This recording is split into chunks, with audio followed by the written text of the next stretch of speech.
warmly to India. It's my first time. I'm really enjoying it. I'm really excited to discuss this panel, which the question is frankly momentous. How close are we to curing cancer? Almost has no answer, but I'm excited to see how close our panel gets to answering it. In my opinion, cancer really has been and will remain to be the most compelling question in medical science. It's one as scientists and clinicians around the world, we often end up spending an awful lot of our time working on. It's very much considered to be the final frontier of medical science in many ways, because what we're trying to do in curing cancer is go against the basic instincts of all organisms and cells, which is to survive, but we're also trying to do that in a way that doesn't destroy the rest of our organisms, because cancer in essence came from us. It needs to be removed in a way that preserves the rest of us. We see this with our collaborators at Rajendra Jani and biotechs kind of across the world. Cancer really is an exciting and continuing area of research. So, as it's written up there, the central question of this panel is how close are we to curing cancer? So I'd like to invite our panel to introduce themselves. I would also ask you to do it as quickly as possible, because as you've all read, I have an awful lot of questions. I'd like to try and get through as many as we can. So to start furthest away from work towards me, just introduce yourself quickly. Thank you. Hello, I'm Dr. Vishal Choksi. I'm a head and neck cancer surgeon. And let's mistake that I'm director of Northwest Cancer Hospital and CH Hospital in Ahmedabad. And I was trained in the US. I have a background in basic science, but I'm not a basic science researcher. I'm pure clinician at the moment. I focus only on head and neck cancer surgery. Good afternoon. What a pleasure that I've already been introduced by Dr. Rashmi. Okay, so I'm Sivapriya from IIT Gandhinagar. So I'm trained chemist. I'm from IIT Bangalore as a PhD student, and then I did my postdoctoral research at MIT as well as Dana-Farber. I'm here at IIT Gandhinagar as a faculty as well as a dean of student. So I'm also here with a vision that to cure cancer. So let's see how we will do it. I'm Dr. Chirag Shah, a medical oncologist and a hematologist, trained in US at Albert Einstein College of Medicine and now practicing in Ahmedabad for 20 plus years. So I'm a clinician, a physician. The biggest research funding today is in what I do, medical oncology. So most relevant specialty in that sense today. Hi, I'm Gayathri. I work at O2H. I oversee the pathology activities in the UK and India. Prior to this, I've done my PhD in the area of neuroscience from the Brain Research Institute, Zurich. After which I've been in industry for almost 2 decades, working with Me-Too and undergoing class startups. Thank you. I am Rajendra Jani. I did my doctorate or PhD in pathology and bacteriology with help of Edinburgh University from Southwestern University. Basically, it's a collaboration program. Following that, I worked most of the time in pharmaceutical company, except few years in academy, like as assistant professor in pathology and microbiology. During that, I converted myself in pharmacopathology, which is the term I like very much, because most of my discovery was not only based on receptors, but also understanding the pathogenesis and pathological processes within the body. So through that, I got a lot of patents out of it, and I worked for Hatch, Roncoline, German Remedy, and Right, great. Thank you so much. It's obviously a very big, very broad question, because cancer is very much a catch-all phrase for this huge range of diseases that have different cells of origin, present in different ways, are treated in different ways. But we've got such a nice mix of academics, clinicians, industrial people. I think we can have a really nice discussion here. I think the first question really is to all of you, really needs to frame our discussion that we're going to have is, in the Western media, we often see kind of 5 and 10 year survival rates are quoted as our cancer survival statistics. But a lot of the chronic cancers are not cured in the traditional sense in that way, and people are still living with them. So in your opinions, what constitutes a cure for cancer in this way? Feel free to everyone to jump in first. So when we say 5-year and 10-year survival, I think this is a very good question, because many people confuse that patient is going to live only for 5 years. The reason we mention 5 years is because large majority of the solid tumors will be cured in 5 years. So if they have survived 5 years, that means it is not going to recur. That is why after 5 years, there is kind of censoring of data, and in some of the cancers, we follow for 10 years. So we work on a pathway called DNA damage and repair pathway. That's one of the major reasons for relapse of cancer too. So when mutation happens in this pathway, then it immediately doesn't have to show up. It can show up after 5 years of the first stage of treatment. So something like that, like very targeted therapy along with the regular therapies would probably be the future generation of therapeutics that we can think about. Great. I think that's a really great place to start. Vishal, a question for you. You're obviously a surgeon, a very good one. You've pioneered a lot of minimally invasive methods of surgery. I think a lot of people, both myself and in the audience, probably when they think of cancer treatment, they think of traditional chemotherapies. Do you feel as a surgeon that your field has more to give? Do you think it needs to be leveraged better, or is there anything? Thanks for the question. It's a very interesting question. I think there's a general reticence to undergo surgery.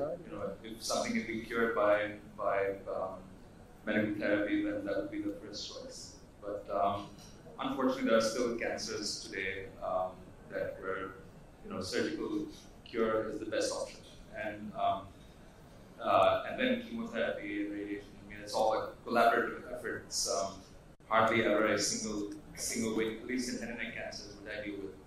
And most cancers, other than hematologic malignancies, it's quite a team approach. And sometimes you have to do chemotherapy first and then surgery, but most often the cases that we see in India is surgery first. And minimally invasive surgery, patients don't want that scar, they want to minimize it as much as possible. So when you do offer surgery as opposed to having to undergo chemotherapy, then we try to minimize it, and that's much, it's an exciting way forward, robotic and minimally invasive surgery. And I don't think we're at the point where we can replace either thing. There's no clear-cut way right now. Yes, it's always nice to hear people talk about using collaboration. That's in my opinion, the best way to do things. So Chirag is the other clinician on the panel. Do you feel that, I'm a lab-based scientist, do you think that there's a disconnect that exists there? Do you think lab-based scientists are focusing on the wrong things? Would you like to see more clinicians come into the lab, the other way around? Yes, I think that movement already started quite some time ago. There is a much more collaboration and understanding. There are a lot of MD, PhD programs in the West for at least 10-15 years. The idea is that the clinicians working themselves in the basic science, and because of basic science, a person would have much more collaboration that way with clinicians. The large cancer centers, the research, there is already a significant collaboration. It can certainly be increased more because there is always a concern that what people are trying to bring, is it making a meaningful impact on the cure rates? That is always the question. And there, I think it is less of a collaboration issue, but more of a, redefining our goals.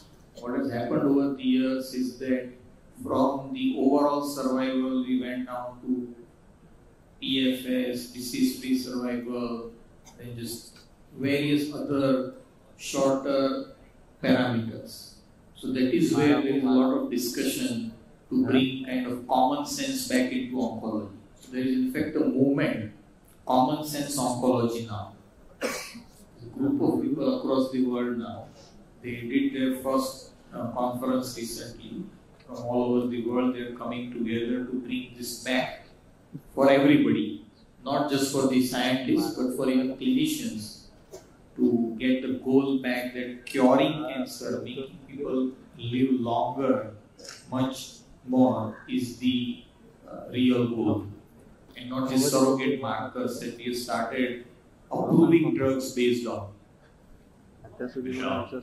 Yeah, I just want to add in regarding this clinician and researcher sort of, working together. When I did my training at Sloan Kettering, we had two pathways to become a head and neck surgeon. One was to go straight into it after your surgical residency. One was to go by the basic science route, and we were highly encouraged to take the basic science route and spend some time in the lab. I spent a year and a half at the Cornell lab across the street, and then went for my clinical training. And that gave me a perspective, at least I can read a paper and understand and research something that everybody else in the room is doing. There's a perspective that I can appreciate now. I think that's very necessary for all clinicians to have, especially in cancer. Yeah, I think it's very important. My previous TI when I was in academia was a clinician scientist, and he was very clear on how much he thought it helped him both in the clinic and in the lab to be able to see both sides. So, guys, moving on to you. In biology and in kind of research, we often focus on one pathway, one protein. Do you think that we need to kind of zoom out, understand the fundamental problem a little bit better before we kind of really look at this exact target? Thanks for the question, Keith. I think from a research point of view, curing cancer is quite complex, and we need to understand that first, really broadly.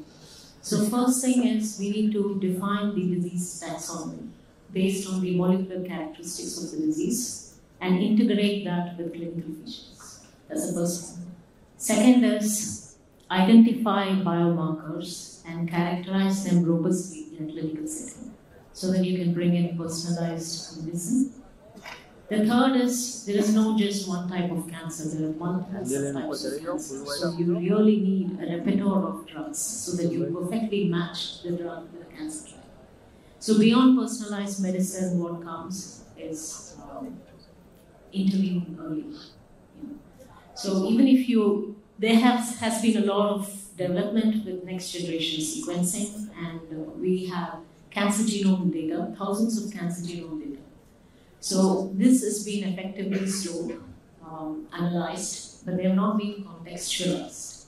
So we need to look into these molecular features. So then the question becomes, how do you translate the disease taxonomy to mechanism?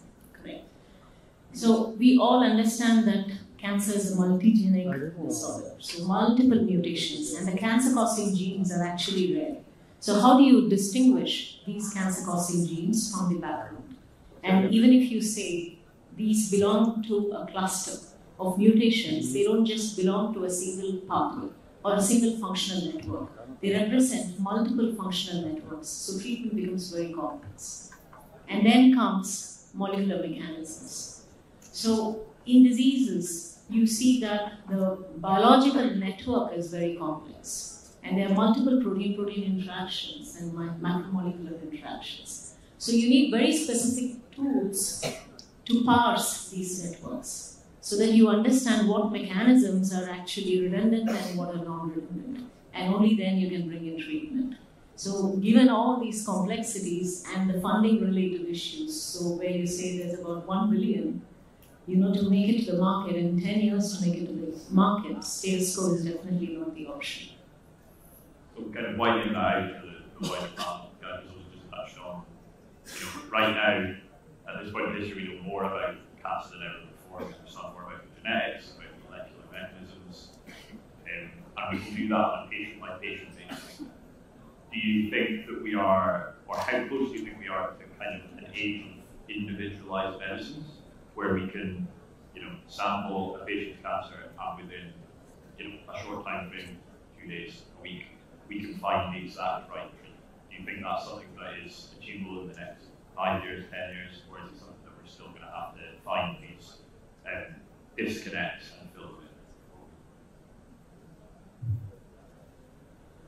What I see is, in fact, oncology is, among all various disciplines I work with, is most challenging out front, not only genomics or so. From clinical trialist perspective, I see innovations are coming maximum into the oncology area. Apart from that, the methods or surrogated marker, both of them are followed much better in oncology area.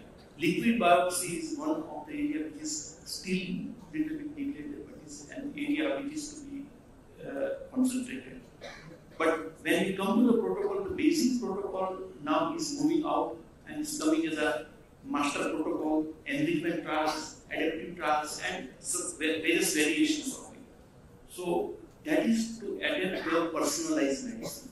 As an example, we talked about the CAR-T therapy, CAR-T cell therapy. Then you may not have a large population to study and prove a certain thing. You have to move in a different way. And that's where I see innovations in every front, from diagnostic right up to the therapy level. Even we moved from RECIST to now biomarker and then survival rate. But still, I believe if we look to the whatever heading we have put here, whether we are near to cure, I believe with respect to oncologists that we are actually handling remission. We are controlling it. Still, we are far away from curing the disease. I think it's a very ambitious term, curing cancer, and it's more like how close are we to curing infection. So there are infections which we have nearly cured or very well controlled. There are ones which are very difficult, and the new ones keep coming. So same thing is with cancer. And so we are already very close to curing many cancers, which in terms of the available, for example, breast cancer, the US National Cancer Institute data says that 90% of all breast cancer patients in US survive beyond 5 years. 90% of all stages included. Okay? That's a huge number. Similarly, the pediatric acute lymphoid leukemia is about 90%. So there are cancers where we have 90% plus Hodgkin's lymphoma 90% or more even. And then we have brain glioblastomas or pancreas, which is much less. And there are some sarcomas or some lymphomas even lower. There is a big basket, and so some we have now with HPV vaccine, we would be able to say that over next few decades, cervical cancer may become a very rare issue. Not completely gone, but much rarer issue, like we have polio. So we would have to think of different cancers in different manner, the different mechanisms, how they come.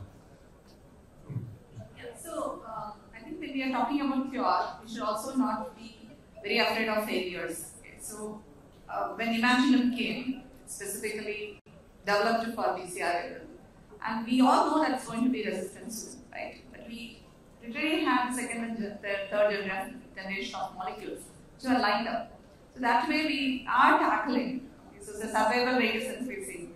The major challenge is the awareness when the patient go to a clinician, right? If it's in the fourth stage, so the stages are very important. So whether we have the awareness of detecting it very earlier itself. There are a lot of technologies that is coming up within India now. There are several technologies. I think we missed Jane today, who would have probably talked about the technology that he's developed in this. That's basically developed from the basic science to now diagnostic. So these are, even though the technologies are there, even though the cure is there, whether it's reaching to masses, whether they are getting the enough of awareness is a big question. So when you have diagnosed in first stage, it's always, there's a lot of chance for the survival rate as well as for the cure. So, and also we should not be very worried about, okay, this drug failed, there will not be another next drug, right? There are a lot of things coming up, which is, like Gayathri mentioned, very specific for specific molecular mechanisms. So personalized medicine will definitely become possible for everyone who will be suffering from this disease. Now, the protein which is expressed in prostate cancer is also there in the glioblastoma. So why can't we just target a molecule which hits both glioblastoma as well as prostate cancer? It will be like really ambitious to do it, but it's doable. Yeah, so that's also something I didn't write on my question. I'm going to ask a few minutes on.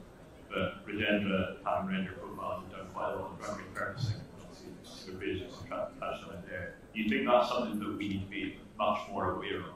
Something we need to push a lot harder is drug repurposing, because it cuts out a lot of the fat around the time range. When you talk 10 years to get a drug to clinic, it's a drug repurposing. 10% that, like, you maybe got phase 1 or phase 2 data that shows it's safe, and it's well tolerated, but maybe it wasn't effective in that, but maybe it could be effective in something else. Is that something that you all think maybe we need to push a little bit more firmly? I would say two things. Basically, our ability to diagnose the disease in early stage is improving every day. However, in larger population in India, we see that the oncologists receive that patient in the clinic somewhere in stage 2, stage 3, and afterwards it's very difficult for them to actually treat it. But as we go further, and I mentioned as an example liquid biopsy, and beyond that molecular level of diagnosis, we can identify the early stage. I will still use the word remission. The remission, why I am using as a scientist. The scientist tells that in compared to normal population, a person is going to live as long as the normal population, I will call it cure. But if patient is not going to survive as long as any normal, then I will call it still remission. Would you consider it more a case of now? Yeah. You think it's versus it's dying because of the disease versus dying with the disease? Yeah, right. And then second thing is that if you are improving in the diagnostic process and monitoring the patient in early stage, probably your survival period will become so long that you can fall into your entire. So we have to enter in a molecular diagnostics much faster. And I feel very happy that last year, among the total development programs in the oncology, 43% of the innovation came in diagnostic area. Almost. And second thing which I observed that in clinical trial program, number of clinical trials have gone down practically. But success rate or productivity of the trial has gone up. That is because of the changes in the trial design, acceptance of the regulatory authority of such trials, and going out of the rigidity, including India. I am just looking that they are ready to accept adaptive trial designs, master protocols, where at a time, just like food, you can have one control arm and you can have multiple therapy in a pilot study. And this all is going to change the things and improve the survival period. We will move to cure, but still as a scientist, I use the word remission. When I talk about remission means that person is having remission, even in breast cancer also, except some hormone sensitive hormone breast cancer. 4 or 5 such cancers are there where we are having very good remission.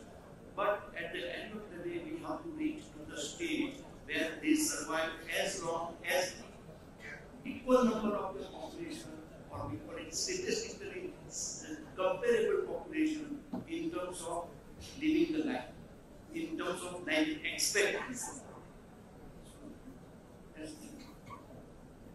So, I think there are different perspectives here, but today we don't cure diabetes, high blood pressure, dyslipidemia, and still we are not scared of these diseases. So similarly, one major change happening in cancer is that people living longer even with cancer or with treatment. So there are some cancers where even this is happening. So if cancer person starts living 10, 20, 30, 40 years, then they would reach an age where death would not be that much of a worry as it is today with diabetes and other diseases. So that is one major change happening in the cancer field.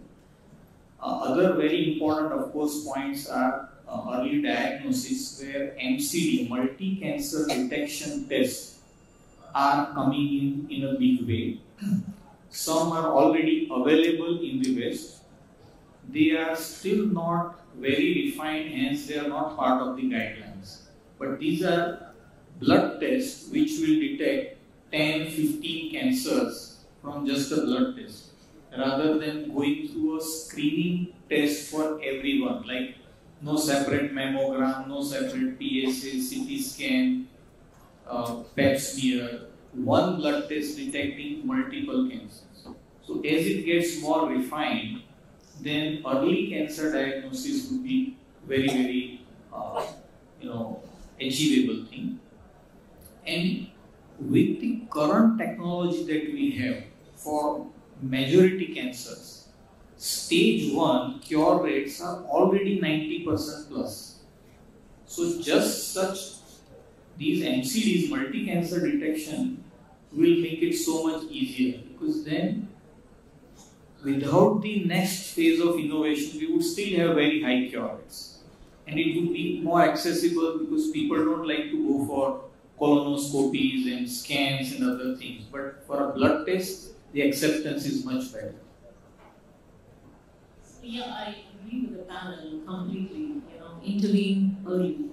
That's the best way before the cancer has metastasized.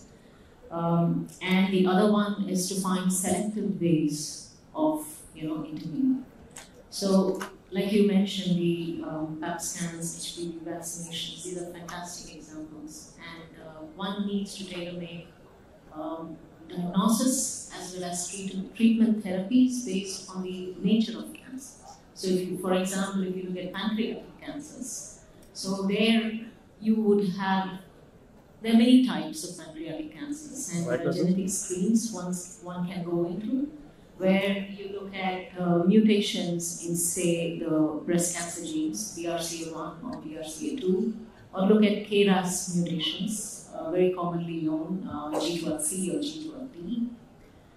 And also people, they look at microsatellite instabilities. They are very closely associated with mutations in mismatch repair genes. So these are really good biomarkers, and one can go for genetic screens to understand if somebody is predisposed to these kind of cancer.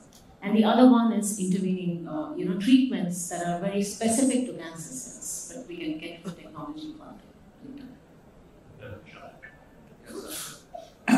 I think we've been agreeing too much, so I'm going to change it. I respectfully disagree with Rajendra about, that's from a scientist's perspective, I guess, remission, but from a clinician's perspective, it's very important to tell a patient that you've been cured. The last patient that I saw before coming here was somebody who I operated 10 years ago for oral cancer, 2014, June 2014. And it's very important for the person to know that he's been cured, and that for us not to use the word remission. I mean, he's living a normal life. I don't get any scans on him, haven't got any scans on him for the last 4 years or 5 years.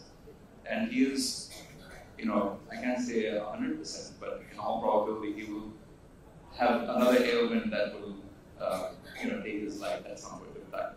So I think, there's an optimism that we need to have and that we need to share with our patients. And it's very important for them. And the second thing that I want to say is also that the elephant in the room that we don't talk about is when we're talking about personalized therapy and the molecular testing, it's mostly out of reach for the Indian population. And still, from a new stapler, new surgical technology there's a very short time gap between what is available in the West and what's available in India. But molecular testing is something that's still out of reach for most people, even in terms of cost. That cost parity compared to the treatment is still very high. So most patients here cannot, even though it's available in the West or it's available here to a certain clientele, we can't use it as part of our day-to-day armamentarium. And I think that needs to change. So we don't, on that point, use reached even 5 years over in the UK of recent advances that India has made in CAR-T and about how it was a factor of 10 cheaper than the CAR T therapies that are available in the West. Do you think that the innovation in the cost savings should come from within India rather than coming from the West and filtering over? Absolutely, yeah. Because drug discovery in India is probably, we have never endorsed it, right? Because we know that there are a lot of academicians who publish science and nature, but I don't know which industries read it. But if somebody reads it, it's a beautiful article presented in PNAS and says that, this is probably the next generation of innovation and we should take it further. I don't think there is a lack of any innovation in that. So CAR T we are talking about now, but I think CAR T was probably generated 10 years ago in IIT Bombay itself. Some of them worked really hard in that area. So that's,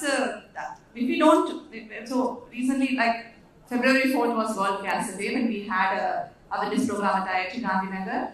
I was reading for the introductory speech and I was so shocked to read that Ministry of Health published an article that 2,000 patients per day lose their life in our country. And I think either we have to live with that or we have to work towards it, what can be done within India so that it's available for the masses. There are a billion people. I would like to comment on this. In fact, India has a huge potential. What we need as a country is probably we have huge non-performing assets in the institutes. What it means is number of the institutes, everyone is getting a research project and doing something which is either repetition or like that. But instead of that, if there is a streamlining from chemistry right or so from biotechnology right up to the clinical level, and if there is a group form that the innovation is taken from one institute to another without a break by creating a coordination, then India can answer very fast the challenges in the research. Now coming to cancer, I believe that as far as oncology is concerned, probably India has to think in very different way in diagnosis and treatment. First in diagnosis when we are talking, probably we have not given much weight to over on microfluidic system in liquid biopsy. Now if one enters in the liquid biopsy in a different way, then probably some of the projects which I supervise, I can tell that if it is to the right to market, it could be as costly as any test in the diabetes like HbA1c or glycosylated hemoglobin. So that cost only will be for identifying the breast cancer, not only identifying but for understanding the prognosis of the patient. Because when we have seen the markers, some of the markers are getting discarded without any value in diagnosis or in treatment. But when they are put together, it creates a matrix. And that matrix actually turns out and tells that this is the disease which is going to progress or not, or whether that disease is existing and which therapy will act on that. So these are the things which is doable within the country.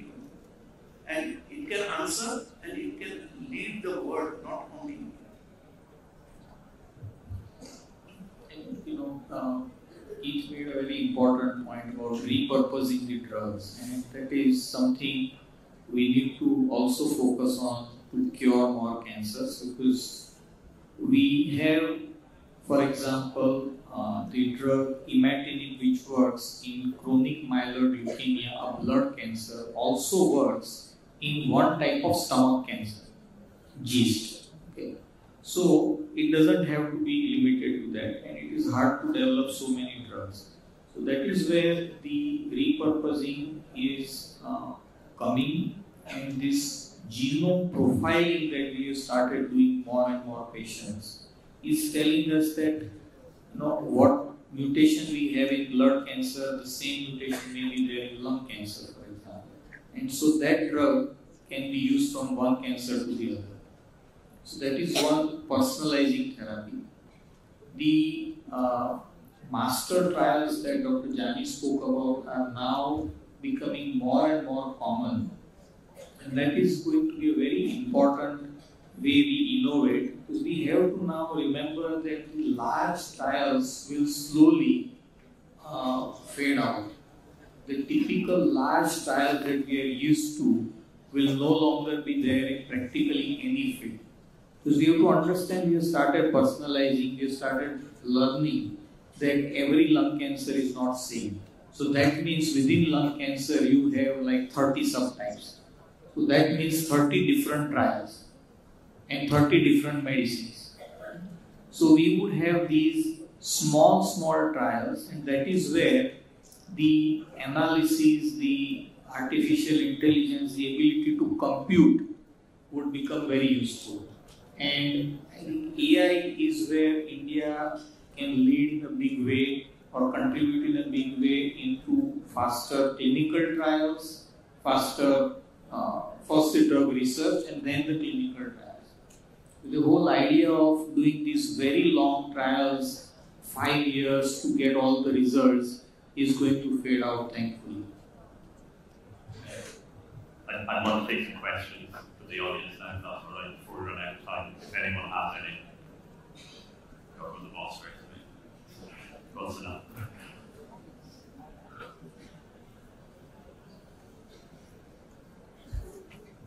Fascinating discussion, so thank you for that. My question really is around clinical trial number one infrastructure and whether we're able to recruit patients quickly, how quickly we start clinical trials from filing. Some countries make it very easy. In Australia, you can pretty much decide within the university with that ethics committee approval, you can get going. In the UK right now, there's a real backlog in clinical trial started of over a year or more. What's the situation in India? And that's the first question. And the second question is, we talk about maybe above the waist cancers and below the waist cancers, and is there an area where you think India should focus on in terms of developing new drugs? I can pick up part of the question. So clinical trials were difficult to do, especially for me when I came back to India, and where I worked Dana-Farber is 11th floor, you go and then you just meet clinicians, you start working. That's not the case here.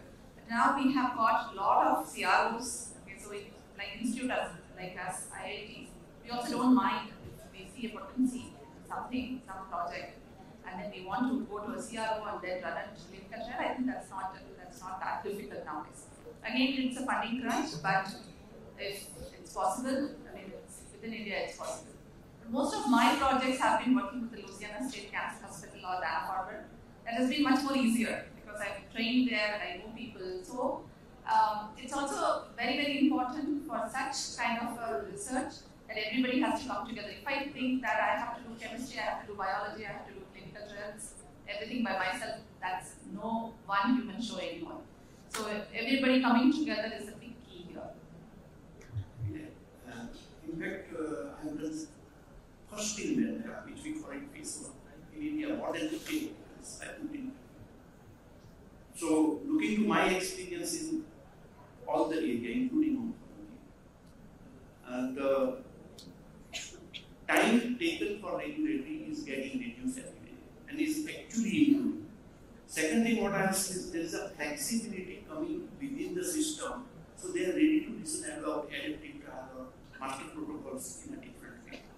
Of course, there are some regulations which are still to some extent hurdle. As an example, a drug discovered in India has to be taken in India first, or vice versa.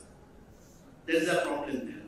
But otherwise, the time taken to the clinical part is regulatory point of view reducing.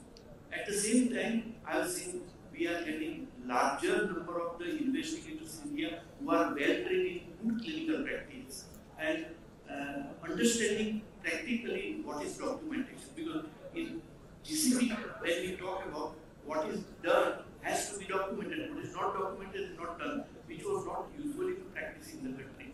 That's why our quality of clinical trial there used to be not so. Now it's improved to great extent, almost comparable with any other country. So I'll just answer the second part of your question. I'm not an expert. So the most common cancers that I know of in India are all the oral cancers because of tobacco chewing, esophageal, stomach cancer, pancreas cancer. I think they take the highest priority, lung, of course, lung cancer.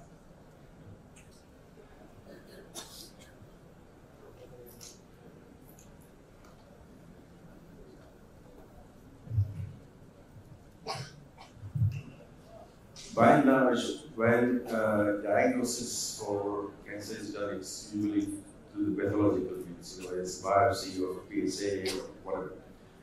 And then the oncologist identifies that if this is a diagnosis, there are other drugs that are approved for treating that particular cancer or indication. But as Gayathri said, with a diagnosis that's based on pathological finding, the biochemical pathways that are operating in a given tumor can be very different with the same diagnosis that is on the basis of pathology. So the question that I have is, and the reason why I'm asking this question is, in pharma world, we are so attuned to discovering a molecule that is specific for a given target. Okay? And unless there is a specificity for the target, we will not even advance that.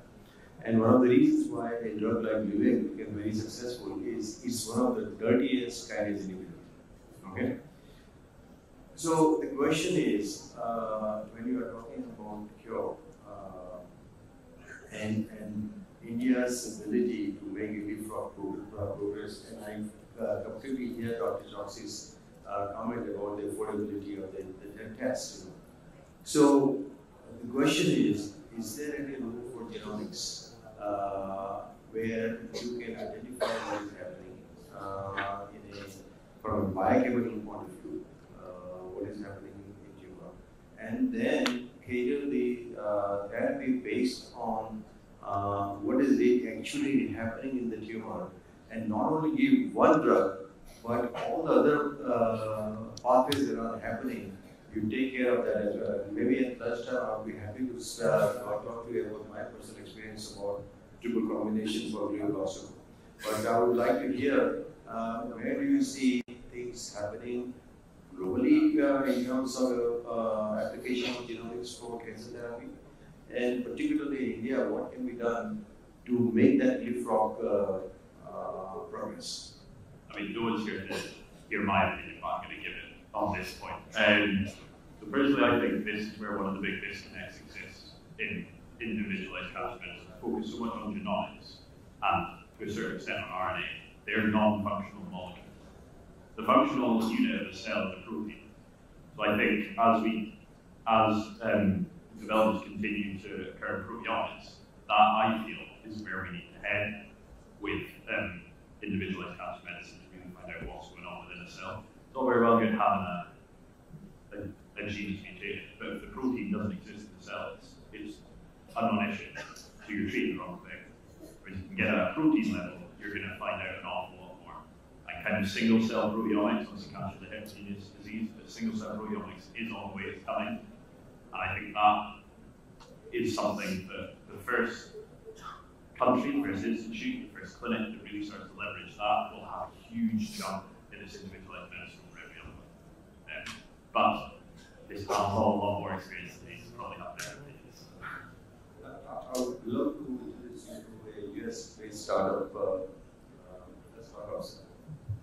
So, absolutely, we have a huge problem integrating just molecular and mechanistic studies, leave alone clinical. You know, how you're going to bring all this information together. And the answer to that, one of the key answers at least, is AI data sciences. And I'm really looking forward to the second part there. I'm not an expert on that, but we cannot make any sense out of the enormous amount of data that we generate. Whether it's genomics or any other omics platform, proteomics, single-cell omics, and epigenomics. So for this, as biologists or even as clinicians, you cannot do anything unless you have a data scientist and an AI featuring in it.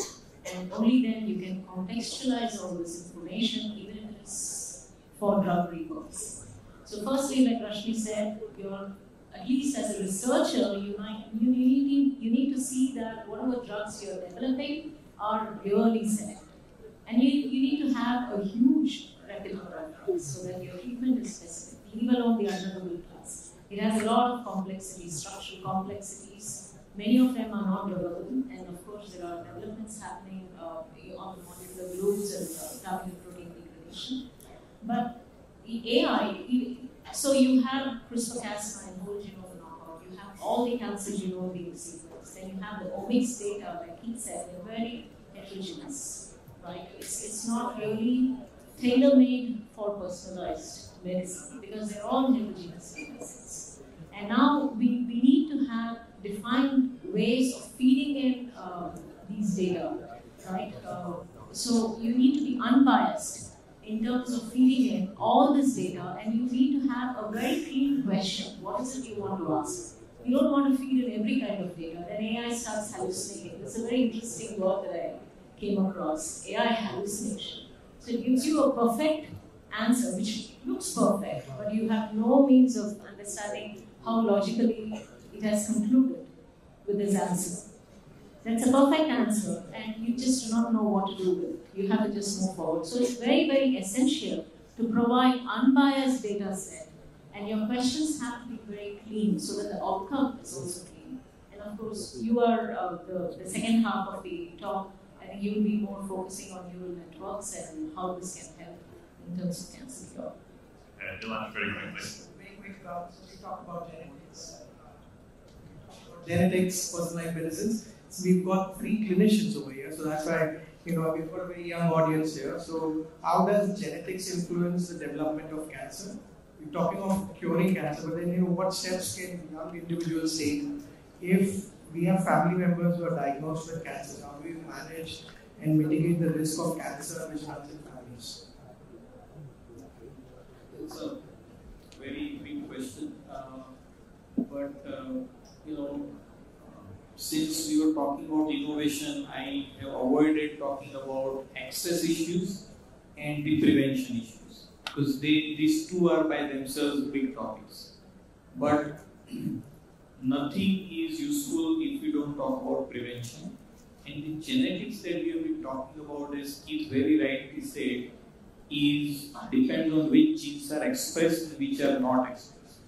So all of us are born with several susceptibilities, whether it is cancer, heart attack, asthma, diabetes. But we don't express all the genes because of our lifestyle. Okay. So lifestyle and various other factors determine which genes will be expressed. So it boils down to all the very basic things. Healthy living. So if you follow that, then most of these things will be useful. Otherwise, today you can get this in India. It is available genomic profile which tells you what diseases you are susceptible to. At the end of that, the advice would be don't smoke, no tobacco, healthy eating, exercise, sleep well, good hygiene. So that's what my grandfather told me anyway, right? So that is something that is a very basic thing that is going to remain. And for those who have had a cancer in the family, about 5 to 10% cancers are only hereditary, not more than that. So for them there are genetic tests and additional testing can be advised to those people. Alkalinity versus acidity. That is another trending thing. So I would say there is less science and more trend. Vishal, very quick. Chirag answered that very well. I just want to see the age of the audience. Just want to say that vaping is as bad as anything out there. So please don't think that vaping is e-cigarettes are better than traditional cigarettes or something like that. So this is one thing that I want to send out there, considering the age of the audience. So final question for me because lunch is ready. Do you like answer to you? Do you like whoever has lived maximum in your family like that, and you will not have susceptibility of cancer? Just follow exact lifestyle of someone who is lived 90 years or 95 years. Alright, so final question for me before we wrap up. One sentence from each of you, one thing. What do you personally, each of you individually believe is the biggest innovation that will affect cancer kind of survival rates. One is here, one is coming. Feel free. Interdisciplinary science. Vishal? Yeah, collaboration. I think AI also is going to help in diagnostics settings. One that is here is targeted therapies, and one that is coming is, I think, AI putting together what we already know and contextualizing and allow us to apply. I'm not talking about access, that is another issue, but that is also very important. Just to give an example, the breast cancer cure rate we spoke about in US 90%, in India 60%. So the science is safe. So just making it available would bring it, 60 to 90% cure. Yeah, I agree with the points that are made. I think targeted therapy and AI data science integration. Largely, biology will answer most of the questions. That is biotechnology.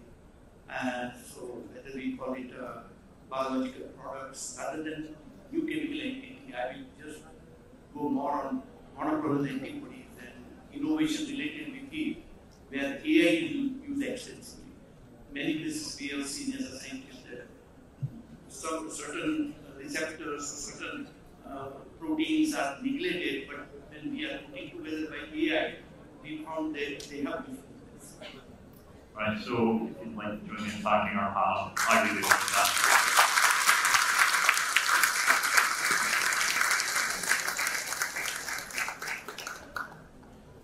Thank you so much, Keith, and our panel, and really grateful to you for a wonderful exploration of where we are now in terms of the science, treatment possibilities, looking at the diagnostics, and even further ahead to how AI can help us.